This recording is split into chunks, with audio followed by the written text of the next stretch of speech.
Average speed के numericals आप लोग कुछ लोग ठीक से नहीं कर पाए।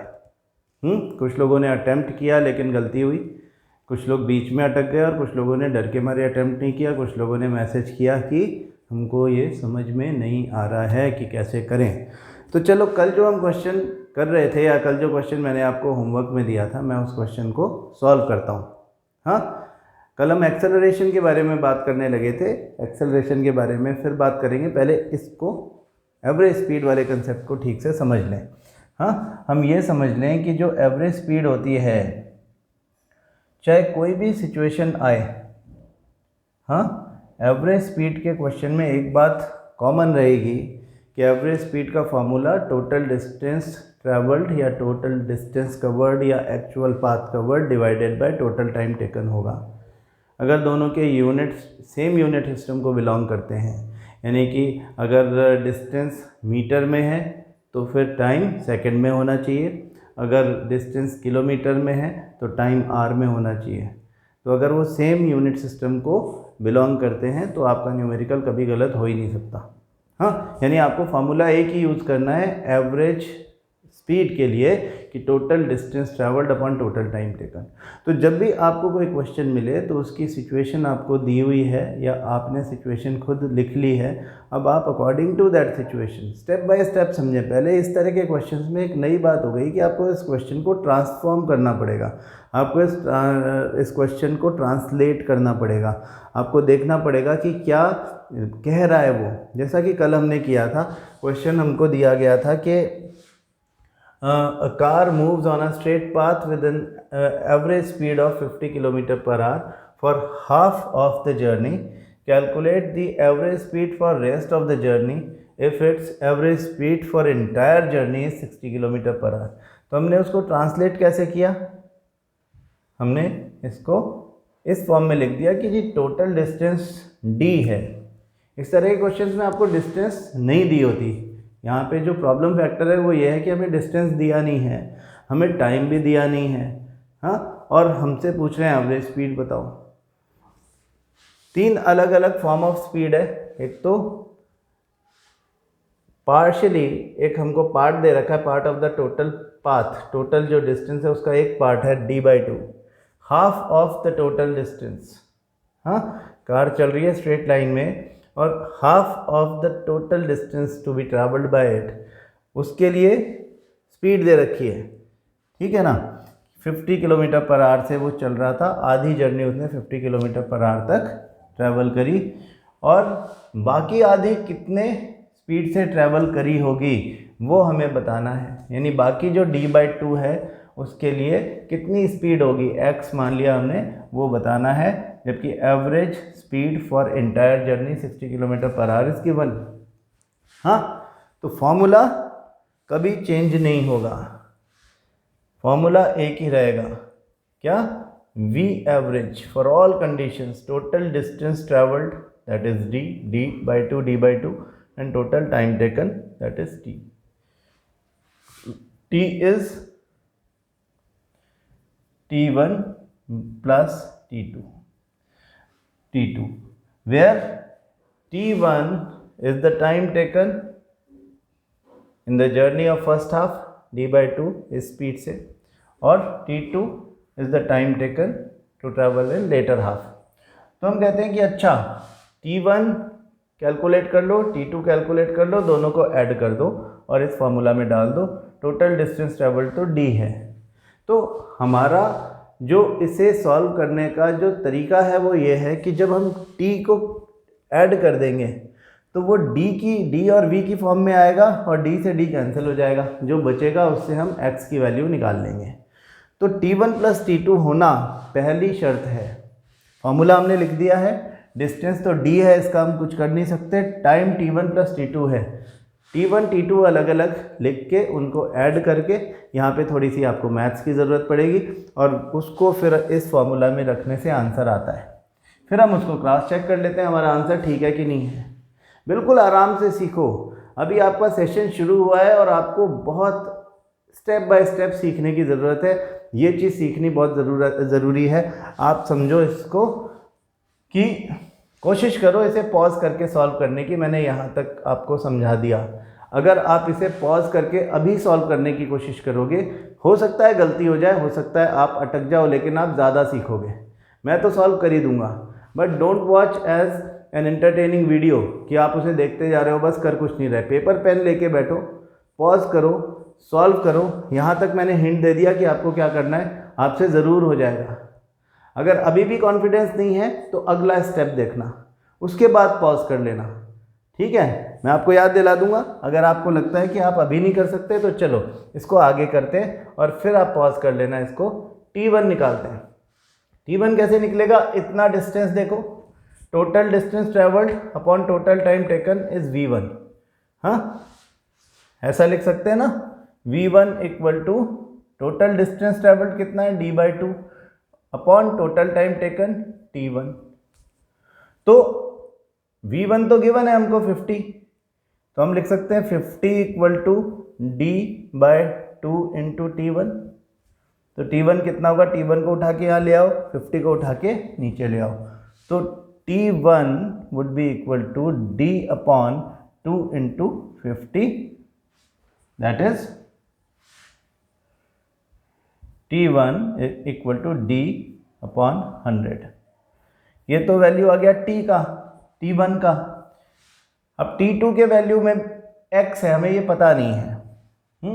तो हम कहते हैं x equal to total distance travel D/2 upon total time taken. कितना है टोटल टाइम टेकन, T2। तो हम यहाँ लिख देंगे T2 equal to D/2 x को नीचे ले गए, T2 को ऊपर ले गए। तो अभी T1 प्लस T2 कैसे निकलेगा, T1 की जगह D/100 लिख दें, T2 की जगह D/2x लिख दें। लिख दो T equal to T1 plus T2, where T1 is D/100 plus T2 is D/2x। तो 2x इंटू 100, 200x, इसका एलसीएम हो गया। इसको आप यहाँ पे मिलेगा हमको 2xd। हाँ, 200x को, जिनको यहाँ पे डाउट है देख लो, जो एलसीएम आपका आता है उसमें यहाँ पे जो डिनोमिनेटर है उससे डिवाइड करना है पहले। हाँ, first step 200x upon 100, second step जो इसका वैल्यू आया, अभी क्या वैल्यू आया 2x, that is multiplied by इसका जो प्रोडक्ट होगा that would be multiplied by d, 2xd। इस तरह से आता है ना। ये उन लोगों को बता रहा हूँ जिनको एलसीएम निकालने में भी प्रॉब्लम है भी, और ऐसा ऑब्वियसली होता है, बहुत लोगों को नहीं आता है। हाँ, 8th क्लास तक हमारे कई कंसेप्ट मैथमेटिक्स के क्लियर नहीं होते और इस वजह से हम फिज़िक्स से डरते हैं। तो हम फिज़िक्स से अदरवाइज डरने का कोई रीज़न नहीं है, वैसा ही साइंस है जैसा बायोलॉजी है और केमिस्ट्री है। तो डरो मत उससे, मैथ्स जहाँ जहाँ आएगा हम उसको बिल्कुल ईजी स्टेप बाय स्टेप करके उसको सॉल्व कर देंगे, है ना। तो यहाँ पे 2xd आ गया, फिर यहाँ पे 200/2 इज 100, x से x कैंसिल, तो 100d। ये किसका वैल्यू है, टोटल t का वैल्यू ये आया है। तो हम इस फॉर्मूला में चाहे ऐसा पूरा चले जाएं या हम इसको कॉमन ले लें, 2d अगर हम कॉमन ले लेंगे तो यहाँ पे x प्लस d से d कैंसिल 50, हाँ, तो 2xd प्लस 100d हो जाएगा और यहाँ पे 200x लिख देते हैं। ये t का वैल्यू आ गया। d को कॉमन इसलिए लिया कि एक बार में काट देंगे उसको। तो v एवरेज का वैल्यू हमको दिया हुआ है 60 किलोमीटर पर आवर। ये बात ध्यान रखना कि this is 60 kilometre per our. हम ऐसा लिख सकते हैं, v एवरेज की जगह लिख दें 60 और d की जगह d लिख दें और t की जगह ये वैल्यू लिख दें। अब डिनोमिनेटर में है तो ऊपर वाली चीज़ नीचे आएगी, 2d x plus 50 multiplied by 200x। तो d से d कैंसिल कर दो, हाँ, और नीचे ले लो, ऊपर 200x रह गया केवल। नीचे क्या आ गया, ब्रैकेट ओपन कर दो फिर से, 2x प्लस 100। इस 2x प्लस 100 को 60 से मल्टीप्लाई कर देंगे, ये इधर आ जाएगा, सामने 200x हो जाएगा। तो हम लिख सकते हैं 200x इक्वल टू 60 के पास लेके गए 60 इंटू 2x प्लस 100। अब इस ब्रैकेट को खोल दो, तो 200x would be equal to 60 into 2x 120x plus 6000 6000, ऐसा रहेगा। तो अब क्या होगा, इस 120x को उठा के इधर ले जाओ, ले जा सकते हैं, 200x माइनस 120x, हाँ, इक्वल टू 6000। हाँ, याद है ना आपको x क्या है, x ही निकालना है हमको, that is the average speed of the latter half journey, जिसको हमने यहाँ पे ऐसा शो कर दिया था, ये x है। इस वाले d/2 में, बाकी वाले हाफ में t2 टाइम में कितनी स्पीड से चलता है, यही तो निकालना है हमको। तो ये निकल गया अब अपना 200x minus 120x, 80x equal to 6000। तो x कितना हुआ, 6000 अपॉन 80। इसको तो इजीली सॉल्व कर सकते हो आप, ये तो सब लोग कर लेंगे। 2 से 4 times 300, 2 times 150, 150 upon 2 is 75 kilometre per our. मतलब 75 किलोमीटर पर आवर की एवरेज स्पीड से अगर ये चलेगा लेटर हाफ जर्नी, हाँ, V2 जो है वो अगर 75 किलोमीटर पर आवर होगी, तब average speed 60 kilometre per our हो पाएगी।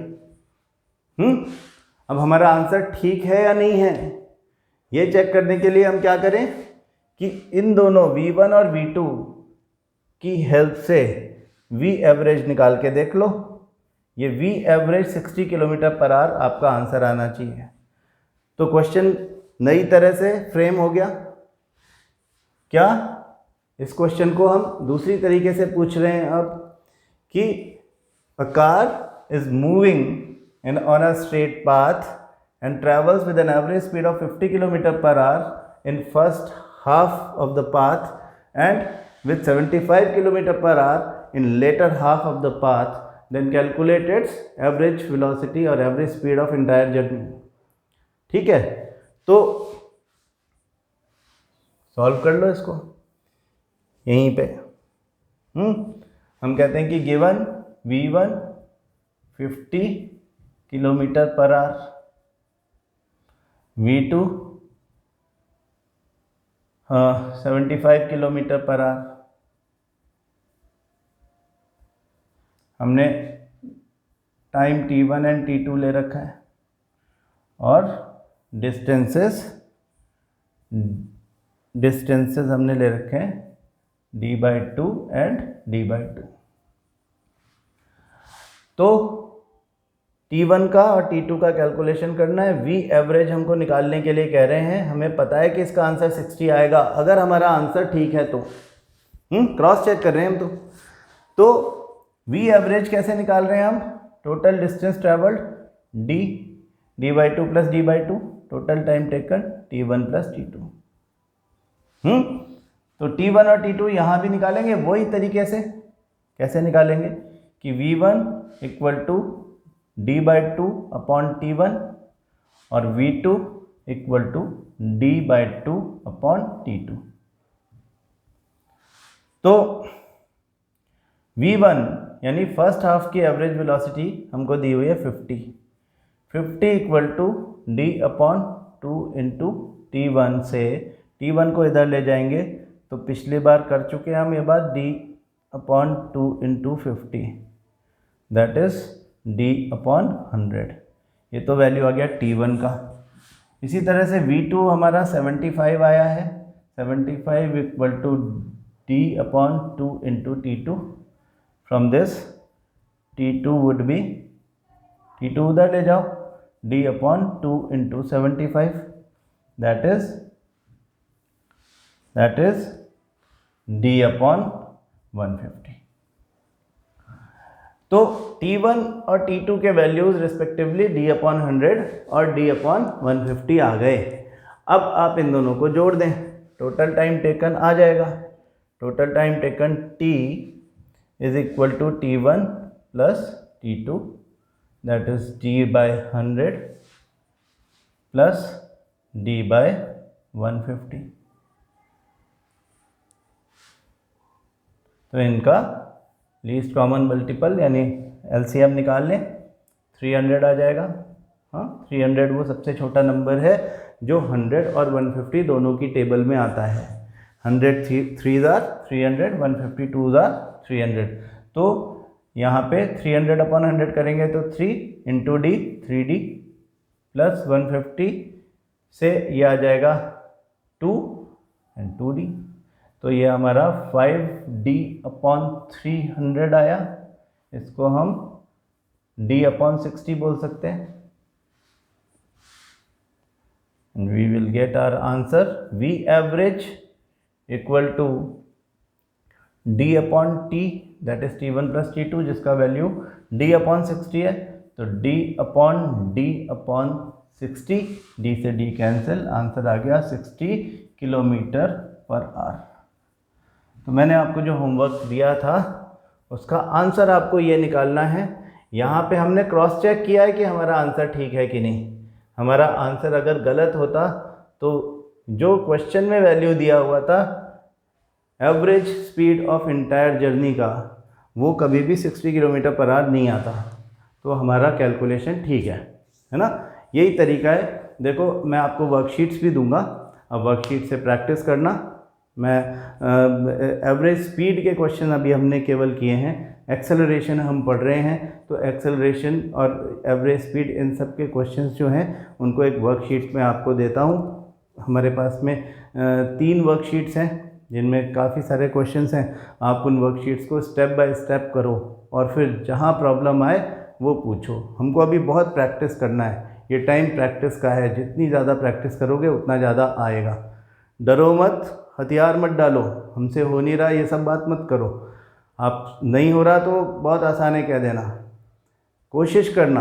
आप कोशिश करो, आपके पास वीडियो लिंक है। अच्छी बात यह है कि वीडियो लिंक को आप 10 बार चला के देख सकते हो। मतलब मैं क्या कर रहा हूँ ये आप बार बार देख सकते हो। उसके अलावा भी अगर किसी को लगता है कि नहीं हमको तो नहीं समझ में आ रहा, आप टेलीफोनिकली बात कर सकते हो, व्हाट्सएप पे बात कर सकते हो, या फिर टाइम लेकर के आ भी सकते हो। मैं आपको फिज़िकली भी यहाँ बुला करके पढ़ा दूँगा अगर आपको ऐसा लगता है कि वो ज़रूरी है तो।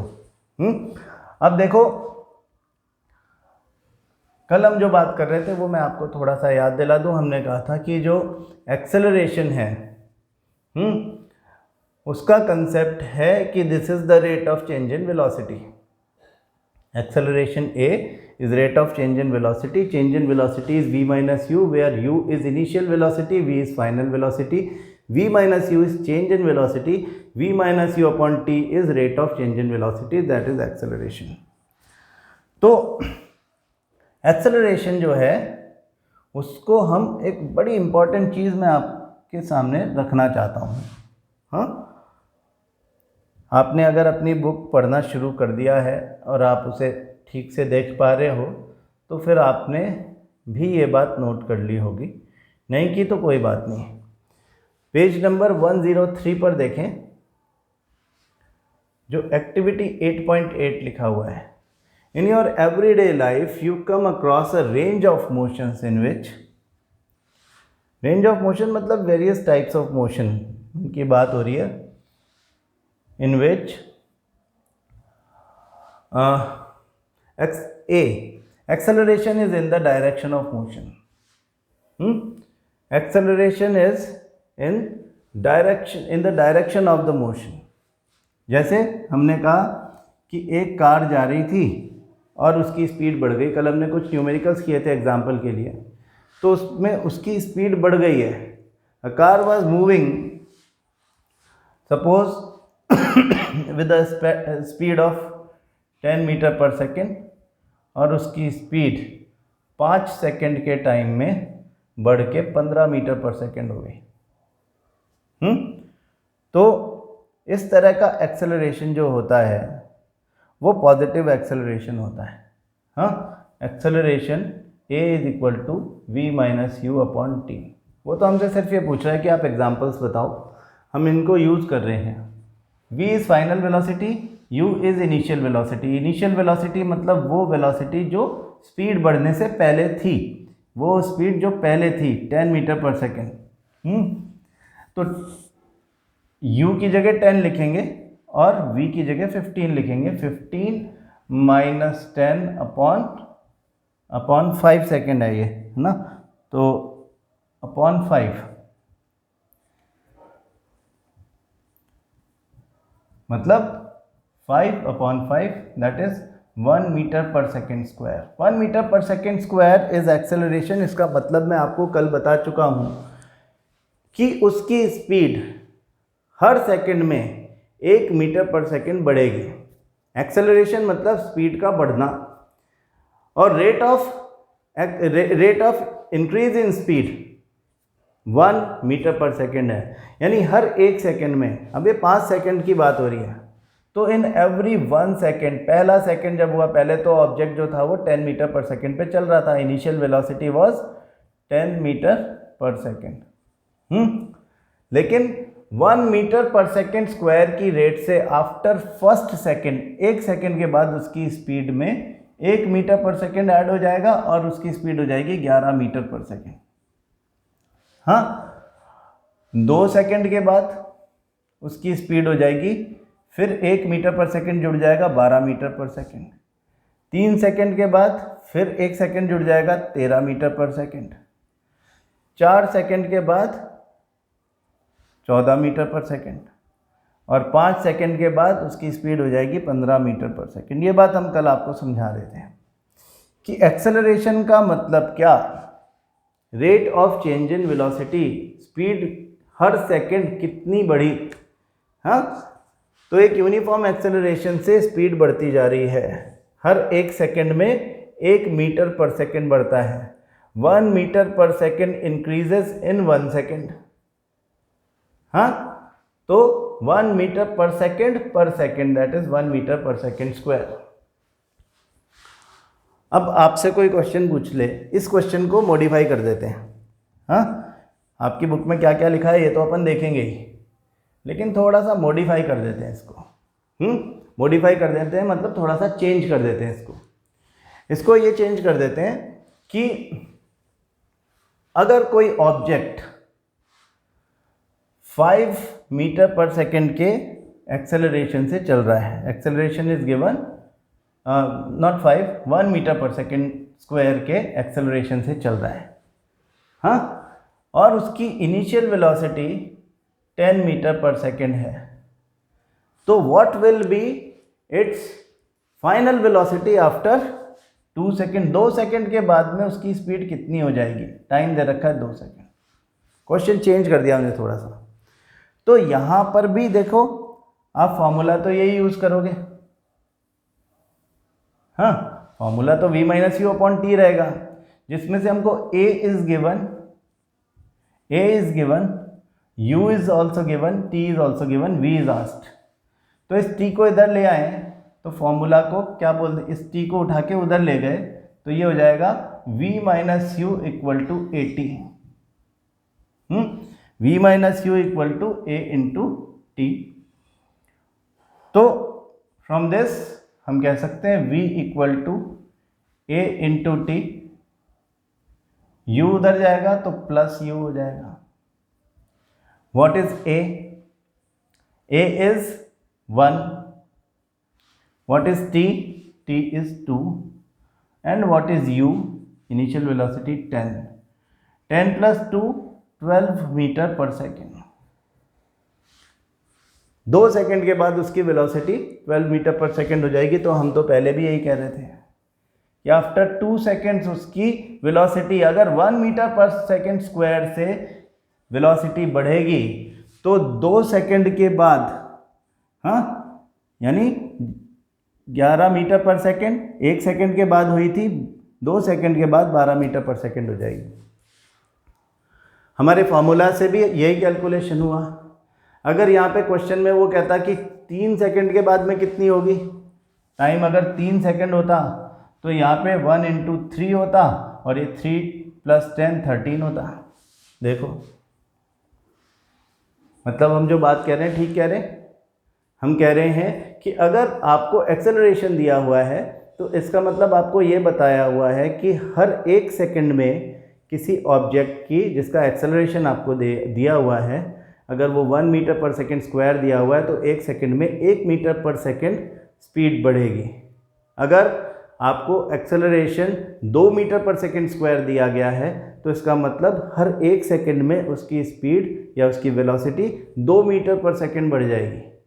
अगर 5 metre per second square acceleration दिया हुआ है तो हर 1 सेकंड में उसकी velocity 5 metre per second square बढ़ जाएगी। अगर यहाँ पे 1 मीटर पर सेकंड स्क्वायर के बजाय 5 मीटर पर सेकंड स्क्वायर होता तो 10 मीटर पर सेकंड के बाद 1 सेकंड के बाद ये होता 15, फिर अगले 1 सेकंड के बाद में ये हो जाता 20 मीटर पर सेकंड, फिर अगले 1 सेकंड के बाद ये हो जाता 25 मीटर पर सेकंड। यानी हर 1 सेकंड में जो यहाँ पे 1 मीटर पर सेकंड स्पीड बढ़ रही थी वो 5 मीटर पर सेकंड बढ़ने लगती। अगर ये बात समझ में नहीं आई तो इसे रिवाइंड करो और दोबारा सुनो, और इसको बार बार सुनो, तब तक सुनते रहो जब तक ये बात समझ में नहीं आती, क्योंकि यही कंसेप्ट है एक्सेलरेशन का। एक्सेलरेशन का वर्ड मीनिंग है स्पीड का बढ़ना, लेकिन चेंज इन वेलोसिटी हमेशा स्पीड बढ़े ही ये ज़रूरी नहीं है। कैसे? फिर से आपकी बुक पे आ जाते हैं। देखें यहाँ पे क्या हो रहा है, क्या कह रहे हैं ये कह रहे हैं कि पहला तो ठीक है, acceleration is in the direction of motion, यानी जिस डायरेक्शन में आप समझो व्हीकल चला रहे हो, कार चला रहे हो, साइकिल चला रहे हो, 2 व्हीलर चला रहे हो, आप एक्सेलरेट करते हो मतलब स्पीड बढ़ाते हो। हाँ, एक्सेलरेट करना मतलब स्पीड बढ़ाना। हमारी व्हीकल्स में एक्सेलरेटर होता है, उससे स्पीड बढ़ती है। हाँ, 2 व्हीलर में हम ऐसे करके, कार में हम पैर से पेडल को दबा के, और जो साइकिल होती है उसमें पेडल मार के स्पीड बढ़ाते हैं। This is acceleration. तो एक्सेलरेशन का वर्ड मीनिंग तो है स्पीड का बढ़ना, लेकिन जब कहते हैं स्पीड बढ़ी तो हम कहते हैं this is acceleration in the direction of motion, यानी जिस डायरेक्शन में मोशन हो रहा था उसी तरफ फोर्स लगाया और स्पीड बढ़ गई। लेकिन ऐसा भी होता है कि acceleration is against the direction of motion, direction of motion के अगेंस्ट भी एक्सेलरेशन हो सकता है। तो अगर वो against the direction of motion होगा, इसका मतलब ये हो गया कि कोई ऑब्जेक्ट चल रहा है और उस पर ऑपोजिट डायरेक्शन में फोर्स लग रहा है, और ऐसा जब अपन करेंगे तो एक्चुअली उसकी स्पीड को कम कर रहे होंगे अपन। देखते हैं, समझो हम एक एग्जांपल ले लेते हैं। An object is moving, object की बजाय अपन कार लिख लें क्या? कार से आपको बात ज़्यादा मेरे ख्याल से समझ आ जाएगी। तो a car is moving with 90 kilometre per our. 90 kilometre per our की स्पीड से एक कार चल रही है, अचानक उसके सामने एक कोई जानवर आ गया। हाँ, कार चलते चलते अचानक सामने एक कुत्ता आ गया, और उसने, कार वाले ने क्या किया, ब्रेक लगा दी है। तो जब वो ब्रेक लगा रहा है तो वो एक्चुअली क्या कर रहा है, कार इस डायरेक्शन में चल रही है and the driver is applying the force in opposite direction. हाँ, brakes in a vehicle are always a force in the opposite direction of motion. हाँ, फ्रिक्शन जैसी बात है, ऑपोजिट डायरेक्शन में फोर्स लग रहा है। मोशन के ऑपोजिट डायरेक्शन में फोर्स लगेगा तो स्पीड बढ़ेगी या कम होएगी? ऑब्वियसली कम होएगी। तो मान लो कि उसने स्पीड कम कर ली, और स्पीड कम करके उसकी स्पीड हो गई after application of brakes, after application of brakes उसकी स्पीड हो गई 54 किलोमीटर पर आवर। ठीक, 54 किलोमीटर पर आवर हो गई। और इस काम में उसको टाइम लगा 2 सेकंड का। कार की स्पीड 90 किलोमीटर पर आवर से 54 किलोमीटर पर आवर हो गई, यानी कम हो गई, और इस स्पीड के कम होने में 2 सेकंड का टाइम लगा। हाँ, तो व्हाट इज द एक्सेलरेशन? अब यहाँ पे हम एक्सेलरेशन का कैलकुलेशन करेंगे, तो सबसे पहले ध्यान रखो फॉर्मूला तो v minus u upon t ही लगेगा, लेकिन यहाँ पे आपको v और u दोनों का value kilometre per our given है, जबकि टाइम सेकंड में दिया हुआ है। एक्सेलरेशन हम मीटर पर सेकंड स्क्वायर में ही निकालते हैं जनरली। तो हम इस स्पीड को, मतलब वेलोसिटी जो है v और u, initial velocity 90 kilometre per hour और final velocity 54 kilometre per hour, इन दोनों का यूनिट चेंज कर दो, इनको मीटर पर सेकंड में कन्वर्ट कर दो। और कैसे करते हैं ये मैंने आपको बताया था, there is a conversion factor. याद करो, वीडियो को पॉज करो और देखो कि याद करके, दिमाग लगा करके सोचो कि how we will convert 90 kilometre per hour to metre per second और 54 kilometre per hour to metre per second.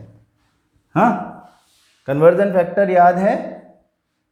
अगर आपने कर दिया तो अच्छी बात है, नहीं कर पाए तो देखो 90 किलोमीटर पर आवर में 90 यहाँ लिखा, किलोमीटर पर आवर को मीटर पर सेकंड में चेंज करने के लिए we have a conversion factor 5/18। हाँ, यानी 5/18 मीटर पर सेकंड हो जाएगा। 1 kilometre per hour is equal to 5/18 metre per second. ऐसे ही 54 किलोमीटर पर आवर को मीटर पर सेकंड में चेंज करना है तो 5/18 लिख देंगे तो मीटर पर सेकंड में वैल्यू आ जाएगी। इसको सॉल्व कर दो। 18 5 90, 18 3 54, तो 5 into 5 25 metre per second, 3 into 5 15 metre per second. Time लगाए 2 सेकेंड। एक्सेलरेशन क्या आएगा? v minus you, v is 15, u is 25 upon time is 2. 15 minus 25 is minus 10 upon 2, that is minus 5 meter per second square. Minus 5 meter per second square यानी negative acceleration, we call it retardation. Negative acceleration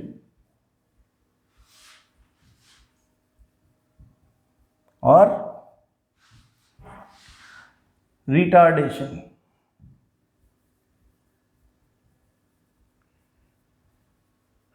retardation मतलब acceleration negative हो, velocity कम हो रही हो, किसी चलते हुए गाड़ी में ब्रेक्स लग रहे हों, तो उसको हम बोलते हैं रिटार्डेशन। ठीक है, तो रिटार्डेशन हमेशा माइनस में आएगा और ऐसी सभी सिचुएशंस में आएगा जब स्पीड कम होती है after application of a force in opposite direction of the motion. Brakes are the force applied on a vehicle in the opposite direction of its motion.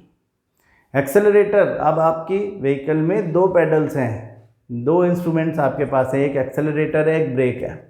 हाँ, तो एक्सेलरेटर स्पीड बढ़ाने का काम करता है और ब्रेक्स स्पीड कम करने का काम करते हैं।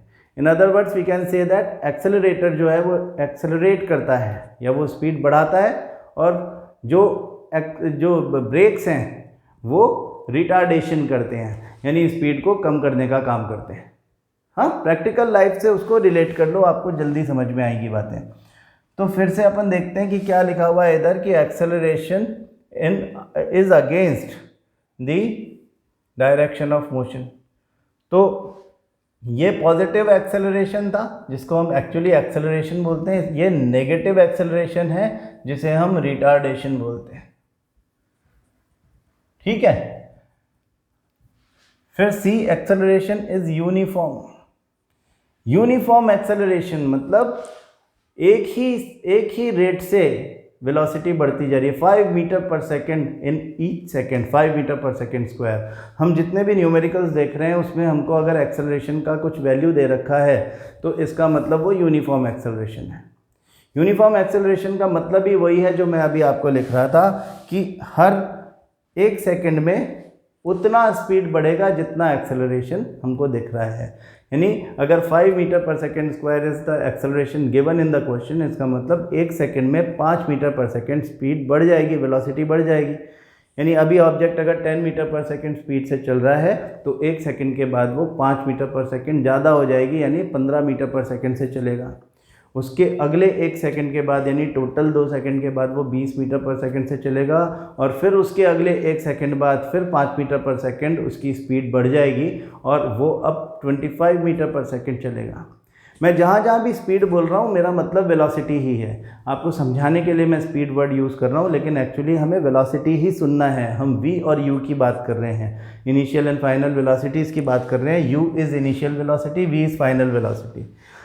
एक्सेलरेशन इज नॉन यूनिफॉर्म, ऐसा भी हो सकता है कि एक्सेलरेशन नॉन यूनिफॉर्म हो, यानी एक्सेलरेशन बार बार चेंज हो रहा हो। वेलोसिटी कभी 1 मीटर पर सेकंड बढ़े, अगले सेकंड में 2 मीटर पर सेकंड बढ़ जाए, फिर उसके अगले सेकंड 3 मीटर पर सेकंड बढ़ जाए, तो एक्सेलरेशन भी अलग अलग होगा, नॉन यूनिफॉर्म एक्सेलरेशन होगा।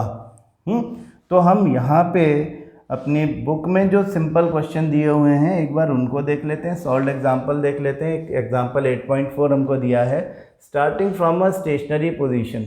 स्टेशनरी पोजीशन वर्ड पढ़ते ही आप लिख लो u is 0, initial velocity is 0। Rahul pedals his bicycle to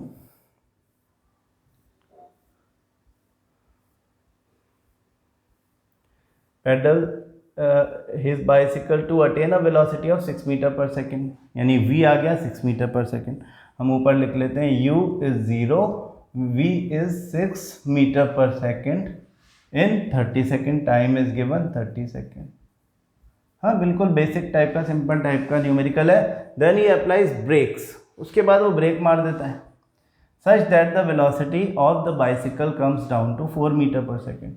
हाँ, अब वो ब्रेक लगाएगा तो अब जो वेलोसिटी आएगी इसके बाद वो हो जाएगी, यानी अब नया केस जो है उसमें इनिशियल वेलोसिटी ये है। नए तरीके से देखो कि वो 6 मीटर पर सेकेंड बाइसिकल चल रही थी और अब फोर्स लगा तो ब्रेक्स लगे in the opposite direction, negative acceleration, 4 metre per second हो गई final velocity in next 5 second, अगले 5 सेकेंड में, यानी अब जो टाइम है वो 5 सेकेंड का है। तो calculate the acceleration of the bicycle in both the cases. तो in first case acceleration v minus u upon t, where v is 6, u is 0 upon t that is 30, तो 6 अपॉन 30, हाँ, यानी 1 upon 5 यानी 0.2 metre per second square, हाँ, plus 0.2 metre per second square, यानी हर second में 0.2 metre per second की rate से उसकी स्पीड बढ़ेगी। हाँ, यानी हम उसकी स्पीड अगर देखें 30 सेकेंड के बाद कितनी होगी, तो आप हर 1 सेकेंड में 0.2 ऐड करते करते 30 तक चले जाएं, यानी कि आप इसको अगर टाइम से मल्टीप्लाई कर देंगे तो फाइनल वेलोसिटी आ जाएगी। 0.2 इंटू 30 करके आप देख लो, हाँ, 6 मीटर पर सेकेंड होता है कि नहीं होता है? क्यों? क्योंकि 0.2 मीटर पर सेकेंड हर 1 सेकेंड में बढ़ रही थी, तो 30 सेकेंड में कितनी बढ़ेगी? 30 इंटू 0.2, पॉइंट नीचे ले जाओ 10, 0 से 0 काट दो, 3 इंटू 2 6 होता है। This was given in the question. हाँ, एक ही तो फॉर्मूला है छोटा सा, v minus u upon T.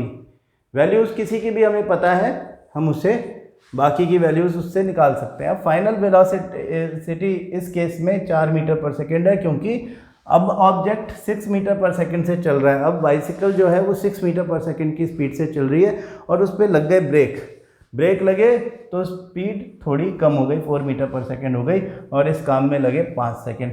तो in this case acceleration would be v minus u upon t, where v is 4, u is 6, time is 5 minus 2 upon 5 minus 0.4 metre per second square. यानी brake लगेगा तो 1 second में 0.4 metre per second speed कम होगी हर second. 5 second में क्या हो जाएगा 0.4 into 5 यानी 4 मीटर पर सेकेंड। माइनस का मतलब है कम हो रहा है ना, नेगेटिव एक्सेलरेशन है ये। तो देखो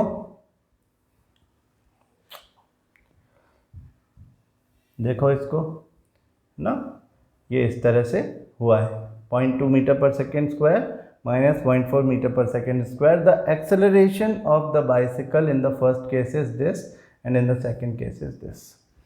हाँ, तो हम जो अपने यहाँ पे देख रहे थे नेगेटिव एक्सेलरेशन और रिटार्डेशन, वो हमने यहाँ वाले केस में भी देखा। This is retardation. Negative acceleration is known as retardation, ये बात याद रखना। अब अपन इन टेक्स्ट क्वेश्चंस देख लेते हैं। यहाँ पे क्या क्वेश्चंस दिए हैं इन्होंने। व्हेन विल यू से a body is in uniform acceleration. Uniform acceleration कब होता है? जब कोई ऑब्जेक्ट एक ही रेट से अपनी वेलोसिटी को चेंज करता है। हाँ, constant acceleration. For example an object is falling from a height, तो वो फ्री फॉल कर रहा है टुवर्ड्स द अर्थ उसको अपनी तरफ खींच रही है by a force called gravitation force, और इस समय उसका एक्सेलरेशन फिक्स्ड होता है 9.8 मीटर पर सेकेंड स्क्वायर। हर ऑब्जेक्ट इस रेट से नीचे गिरता है, यानी कि अगर कोई ऑब्जेक्ट समझो 10 मीटर हाइट पर है, वहाँ से वो नीचे गिर रहा है, तो वो जब नीचे गिरता रहेगा तो गिरते समय हर 1 सेकेंड में उसकी स्पीड 9.8 मीटर पर सेकेंड बढ़ जाएगी। ऊपर से गिरते समय एक्सेलरेशन पॉजिटिव एक्सेलरेशन होता है। हाँ, मतलब स्पीड बढ़ती है। ऑब्वियसली कोई ऊपर से नीचे गिरेगा तो उसकी स्पीड कम थोड़ी होगी। अगर स्पीड कम होगी तो हर किसी को कूदने में मज़ा आता। कोई भी जा कर के ऊपर बिल्डिंग से कूद जाता, कितनी भी ऊंची बिल्डिंग है, क्योंकि उसे मालूम है कि वो स्लो डाउन होता जाएगा तो ऐसा लगेगा जैसे पैराशूट से नीचे गिर रहा है। लेकिन ऐसा थोड़ी होता है। जितनी ऊपर से गिरता है उतनी ज़्यादा चोट लगती है। आप अपनी चेयर से नीचे लुढ़क के गिर गए, आप बेड से नीचे गिर गए, तो ऐसा थोड़ी कि कोई मर जाएगा। गिर गए तो ठीक है, थोड़ी बहुत चोट लगेगी। कोई अपने घर की छत से गिर गया तो हाथ पैर टूट जाएंगे उसके। हाँ, कोई किसी मल्टी स्टोरी से गिर गया तो उसका ज़िंदा बचना मुश्किल है। क्यों? क्योंकि इम्पैक्ट ऑफ फोर्स बढ़ जाता है, क्योंकि वेलोसिटी बढ़ती चली जाती है जैसे जैसे आप ऊपर से नीचे आए। क्यों बढ़ती चली जाती है? Uniform acceleration of 9.8 metre per second square का मतलब ही यही है कि अगर कोई ऑब्जेक्ट ऊपर से नीचे गिर रहा है तो इन एवरी सेकेंड उसकी स्पीड 9.8 मीटर पर सेकेंड बढ़ जाएगी। फर्स्ट सेकेंड में इतनी हो जाएगी, सेकेंड सेकेंड में 9.8 प्लस 9.8 19.6 मीटर पर सेकेंड हो जाएगी। लगातार बढ़ती चली जाएगी। तो अगर आप बहुत हाइट से गिर रहे हो, कोई ऑब्जेक्ट बहुत ज़्यादा हाइट से नीचे गिर रहा है, समझो कोई ऑब्जेक्ट एक एरोप्लेन से नीचे फेंक दिया गया, तो उसकी वेलोसिटी बहुत बढ़ेगी। क्यों? क्योंकि वो बहुत ज़्यादा हाइट से गिरा है, उसको नीचे पहुंचने में टाइम ज़्यादा लगेगा। जितना ज़्यादा टाइम लगेगा, जितने ज़्यादा सेकंड्स लगेंगे, हर सेकंड में 9.8 मीटर पर सेकंड उसकी वेलोसिटी बढ़ती जाएगी। तो at the time hitting the ground its velocity will be very high, और उसको फिर डैमेज ज़्यादा होगा, उसको ज़्यादा चोट लगेगी। तो यूनिफॉर्म एक्सेलरेशन का मतलब है कि एक्सेलरेशन जो है वो एक जैसा रहे। नॉन यूनिफॉर्म एक्सेलरेशन जब rate of change in velocity अलग अलग हो, यानी वेलोसिटी अलग अलग रेट से चेंज हो। अब bus decreases its speed from 80 kilometre per hour to 60 kilometre per hour in 5 second, find the acceleration of the bus. मैंने आपको ऐसा क्वेश्चन करवाया है, आप ये करके मेरे को दो, मुझे बताओ। अ train starting from a railway station and moving in uniform acceleration attains a speed of 40 kilometre per hour in 10 minutes, find its acceleration. इसको भी आप करो। हाँ, ये कह रहा है स्टेशन से चालू हुई यानी स्टेशनरी पोजीशन पे होगी। यहाँ पे गिवन है u is 0, v is 40 kilometre per our. हाँ, इसको मीटर पर सेकंड में चेंज करो। 10 मिनट्स टाइम दिया है, 10 मिनट्स। इस 10 मिनट्स को सेकंड में चेंज करो और फिर इसको सॉल्व करो। ये दोनों आपका होमवर्क है, मैं इसे कल सॉल्व करके दिखाऊंगा। देखते हैं आप में से कौन इन दोनों क्वेश्चंस के आंसर सॉल्व करके मुझको भेजता है। ठीक है, तो बाकी बातें कल करेंगे। आप तब तक इसकी प्रैक्टिस करो। न्यूमेरिकल्स अब आ गए हैं, एक्सेलरेशन के न्यूमेरिकल्स भी अब आ गए हैं। बिल्कुल ईजी है, कोई प्रॉब्लम नहीं है। आप लेकिन इसको धीरे धीरे सीखने की कोशिश करो। कल हम और कुछ न्यूमेरिकल एग्जाम्पल्स देंगे, कुछ और रियल लाइफ एग्जाम्पल्स लेंगे, उसके बाद ग्राफिकल रिप्रेजेंटेशन ऑफ मोशन पढ़ना शुरू करेंगे। Thank you.